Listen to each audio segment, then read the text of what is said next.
Hi there, and welcome to another Pierced Off, the counter-apologetics segment from myself, Jonathan MS Pierce, for the Skeptical Podcast.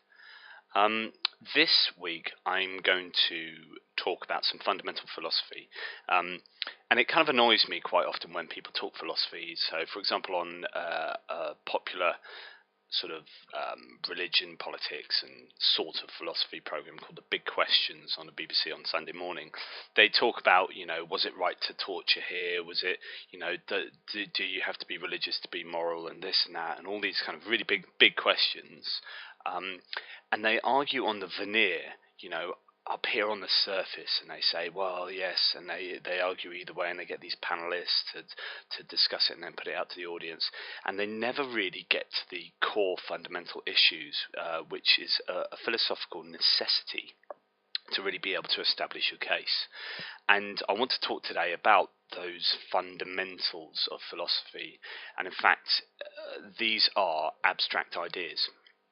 So the idea of whether an abstract idea exists in some kind of objective reality or not.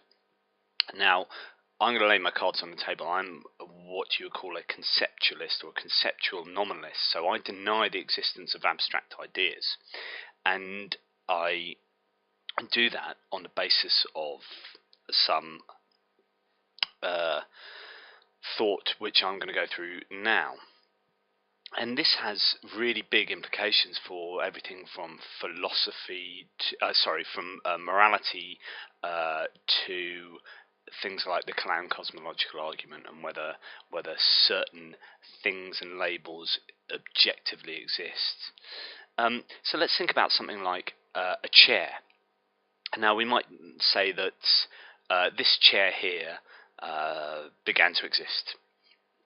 So what do we mean by what exactly began to exist? Well, all those molecules pre-existed the beginning of this chair, and as a result, there's no thing came into being. So what came into being was this label, this abstract idea that I ascribe to this collection of molecules, and I call it a chair.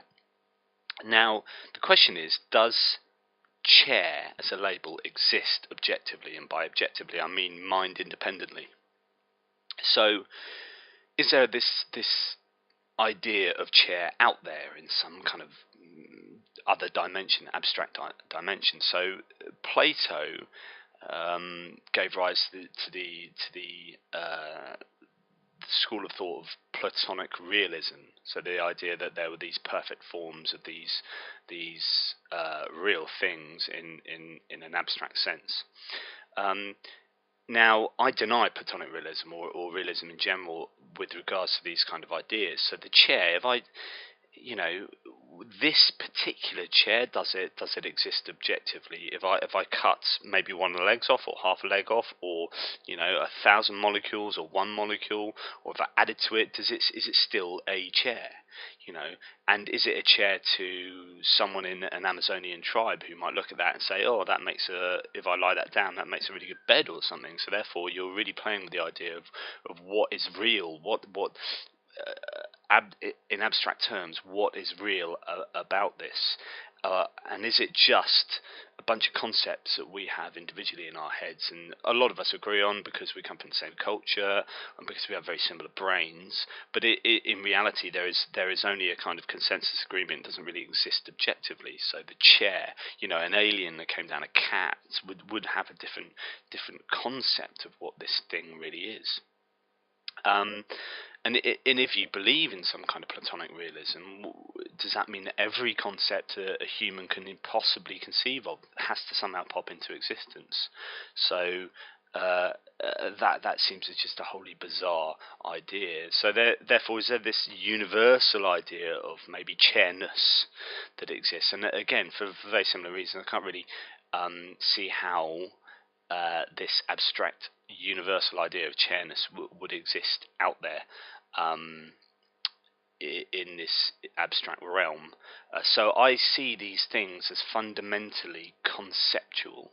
So we humans have these concepts in our brain, but of course this idea that they're merely concepts in our brain coheres really well with the data that we have, which is we all generally disagree on a lot of things. So whether that be what a hero is, right? That's an abstract idea.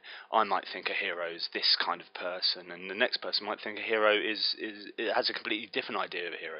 Someone might think a hero is someone in war that goes around killing lots of people, and someone else might think it's someone that fights for human rights in this and that context. So we disagree fundamentally on a lot of, well, almost every concept you can imagine, which kind of plays into the notion that these concepts aren't real in an objective sense, but are conceptual inside our individual heads. Now, of course, and I'm rushing through this, and it is really, really complicated. So this idea of nominalism, denial of abstract ideas and universals, is a very complex philosophical area, which is probably why people don't get into it as much, and you get onto things like trope theories, particulars, instantiation, natural kinds, existence properties, and all these kind of very confusing things.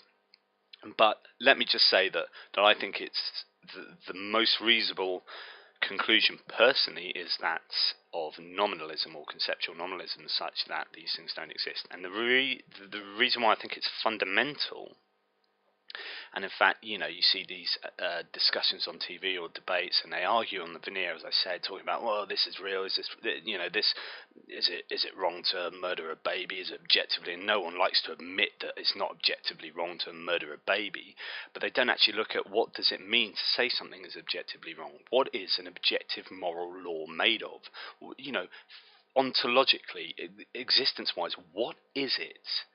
And this is why it's so important to start really from the building bricks of philosophy and build upwards, and you reach your conclusions after doing that. There's no point starting with a conclusion, I think it must be objectively wrong to murder babies, so therefore that's going to be my axiom and everything else is going to form from around that in philosophy. That's the wrong way of doing it. In my opinion, you should work out what your building bricks are, and once you've defined what your building bricks are, you can work out the rest of philosophy.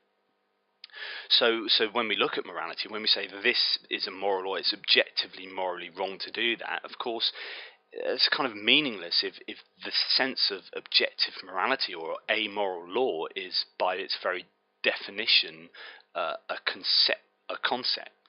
It's an abstract concept, and by being an abstract concept, it doesn't objectively exist. So how can you establish something as objectively a moral law if the very concept of an objective moral law is incoherent? So I would deny the existence of objective morality, and in a sense be a moral nihilist. Now, it's not to say that therefore anything goes. What that means is we build up our moralities individually and conceptually, and because we have very similar brains, and because most of us have some kind of understanding of reasoning and logic, we often arrive at similar moral laws and moral value systems. Of course, that really well explains why we also disagree a lot, and why certain different cultures with their different contexts will disagree on moral laws and moral value systems. And what we have to do is agree using logic and rationality to have the best moral value system, which will often result from setting out some axioms at the beginning, like the self-evident good, or the self-evident pleasure of happiness, if you like. So that's why that's a good thing to start with, because it's good to be happy. That seems to be a fairly self-evident axiom. And if you can start setting out your axioms, then things fall into place. And I would say that there is a universal morality by point of fact that if we all had similar neurotypical brains that had a good access to robust knowledge and to a good understanding of reasoning and logic, then we would all find the same things morally good and other things morally bad. We would have a general agreement of that. But of course, we're not all neurotypical. We do not all have good knowledge, and we are certainly not all very good at using logic and reasoning. So that's why there's a lot of difference. But essentially, it's the job of philosophy to establish a good moral value system and say, look, this is a kind of universally acceptable moral value system, even though essentially it's conceptual and exists in our heads. So I just thought I'd say, I've spoken for 10 minutes now, so it's a long one, but it's really fundamental, and in fact will play into a lot of what I will say in future. And it's a really, really important point and part of philosophy which often goes completely untouched by actually a lot of other philosophers, and certainly theists and atheists arguing about morality, arguing about this, does this exist objectively, and that term objective comes up and up. But actually mind independence, if there were no minds on Earth, if there are no humans, could we ascribe could we ascribe beauty to anything, and B, moral value to anything? If there was, it's sort of like if there's a sound in the woods, no one that is there to hear it. Is there really a sound? But that plays really well into if there are no minds, can you have an objective sense of anything? So abstract and conceptual. Can you have an abstract morality, an objective morality? So lots to possibly think about. As ever, question everything and drop by my blog at www.skepticinc.com/tippling.